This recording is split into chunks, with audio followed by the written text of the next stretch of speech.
Afternoon student. Chapter number 5 आज आपण start करणार आहोत. Expansion formulas.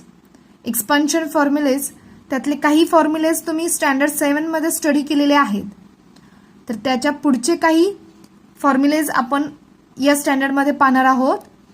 त्याआधी आपण स्टँडर्ड 7 मधले काही फॉर्म्युलेज रिकॉल करूया. ओके. तर फर्स्ट फॉर्म्युला काय दिले आपल्याला, a plus B bracket square is equal to a square plus 2ab plus b square. Okay. हा फॉर्म्युला सगळ्यांना ओळखीचा वाटत असेल. फॉर्म्युला काय सांगतो आपल्याला, a plus B bracket square is equal to first term square plus 2 into first term into second term plus second टर्मचा square. Okay. यावर बेस्ड आपण एक एक्झाम्पल पाहूया. एक्झाम्पल आहे 2x plus 3y bracket square. Okay. 2x plus 3y bracket square. यामध्ये first term काय आपली 2x आणि सेकंड टर्म काय 3y. ओके. आता ह्या ब्रॅकेट सॉल्व्ह करण्यासाठी आपण ह्या एक्सपान्शन फॉर्म्युलाचा काय करणार आहे, वापर करणार आहे. यामध्ये फर्स्ट टर्म काय आहे आपली 2x स्क्वेअर प्लस 2 इंटू ए काय फर्स्ट टर्म ती काय 2x इंटू बी म्हणजे काय सेकंड टर्म ती कोणती आहे 3y प्लस सेकंड टर्मचा स्क्वेअर म्हणजे कशाचा स्क्वेअर करणार आहे आपण 3y ब्रॅकेट स्क्वेअर. ओके. मग आता आपल्याला स्क्वेअर पार्ट आहेत सर्वांचे. 2 चा स्क्वेअर 4 आणि x चा square x square. Okay. Plus 2 into 2 4 4 into 3 12 x into y x into y xy. Okay. Plus 3 चा स्क्वेअर 9 अँड y चा स्क्वेअर y स्क्वेअर. ओके. हे काय झालं, दिलेल्या एक्झाम्पलचं एक्सपान्शन केलं by using the expansion formula a plus B bracket square. Okay. ह्या टाईपचे एक्झाम्पल तुम्ही स्टँडर्ड 7 मध्ये स्टडी केलेला आहे. आपण अजून एक टाईप यामध्ये बघितला होता की आपण काय केलं होतं 51 चा स्क्वेअर केला होता. एक्झाम्पल आठवते सर्वांना 51 स्क्वेअर. हा फाइंड आउट करताना युझिंग एक्सपान्शन फॉर्म्युला कसं फाइंड आउट करणार तुम्ही 50 प्लस 1 ब्रॅकेट स्क्वेअर. ओके. 51 ची व्हॅल्यू चेंज केली का तुम्ही, नाही. त्याची काय केले फक्त 50 प्लस 1 यामध्ये रूपांतर करून घेतलं. मग आपल्याला काय मिळालं a प्लस b च्या फॉर्म मध्ये हा एक्झाम्पल मिळाले. मग आपण इथे a प्लस बी ब्रॅकेट स्क्वेअरचा हा फॉर्म्युलाचं एक्सपान्शन वापरू शकतो. यामध्ये a काय तुमचा 50 आणि b काय 1 म्हणजे फर्स्ट टर्म 50 आणि सेकंड टर्म 1 आहे. मग आता बाय युझिंग फॉर्म्युला काय करणार आहे आपण, फर्स्ट टर्मचा स्क्वेअर म्हणजे 50 square plus 2 into first term 50 into second term जी 1 आहे प्लस सेकंड टर्मचा स्क्वेअर आहे. ओके. आता 50 चा स्क्वेअर सगळ्यांना माहिती आहे. 50 चा स्क्वेअर किती येतो, yes 2500 plus 2 into 50 2 into 50 100 100 into 1 100. Okay. Plus 1 चा स्क्वेअर 1. आता ह्या तिन्ही नंबरचं काय करणार आपण ऍडिशन. ऍडिशन केल्यानंतर आपल्याला काय मिळतात 1 0 0 1 plus 5 6 and 2 as it is.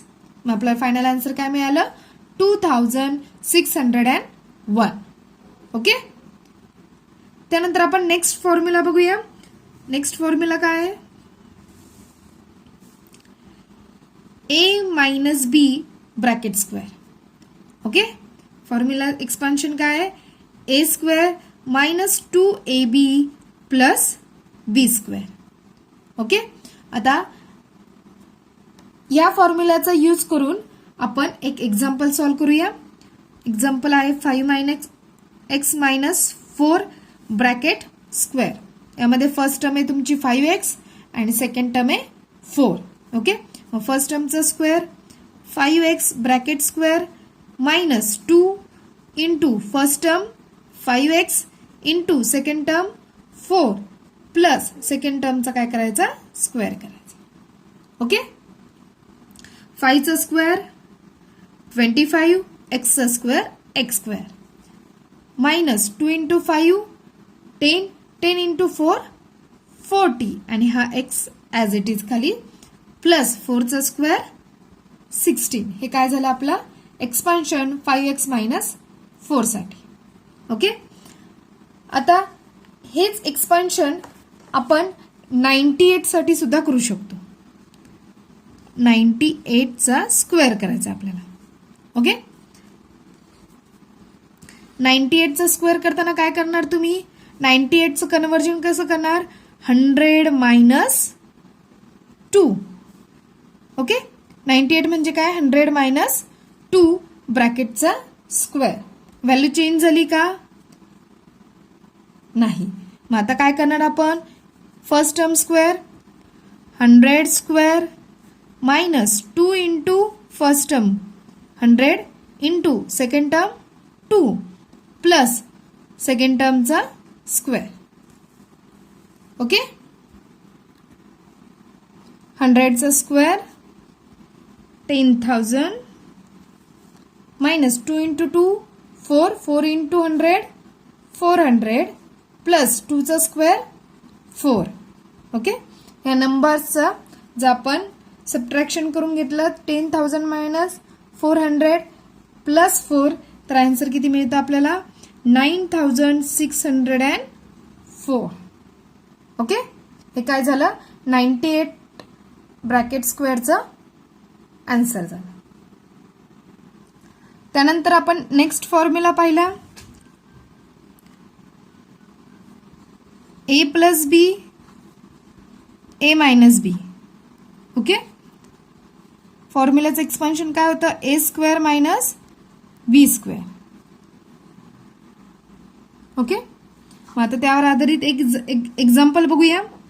Suppose 3x plus 4y into 3x minus 4y. Okay. तर आपला फॉर्म्युला काय सांगतो a plus B into a minus B असेल तर फर्स्ट टर्मचा काय करतो स्क्वेअर मायनस सेकंड टर्मचा स्क्वेअर. मग याच्यात फर्स्ट टर्म काय 3x आणि सेकंड टर्म काय 4y. म्हणजे फॉर्म्युलाचा यूज करून काय येणार आहे first term square minus second टर्मचा स्क्वेअर. ओके. आता स्क्वेअर करून घेऊया. 3 चा स्क्वेअर 9 x चा स्क्वेअर x स्क्वेअर मायनस 4 चा स्क्वेअर 16 आणि y चा स्क्वेअर y स्क्वेअर. ओके. तर मग आपल्याला फायनल आन्सर काय मिळालं 9x square minus 16y square. Okay. तर या एक्सपान्शन फॉर्म्युलावर आधारित तुम्हाला हे 5 एक्झाम्पल सॉल्व करायचे आहेत. हे एक्झाम्पल सॉल्व करून वहीमध्ये नोट डाऊन करून मला पाठवायचे आहेत. ओके. थँक्यू.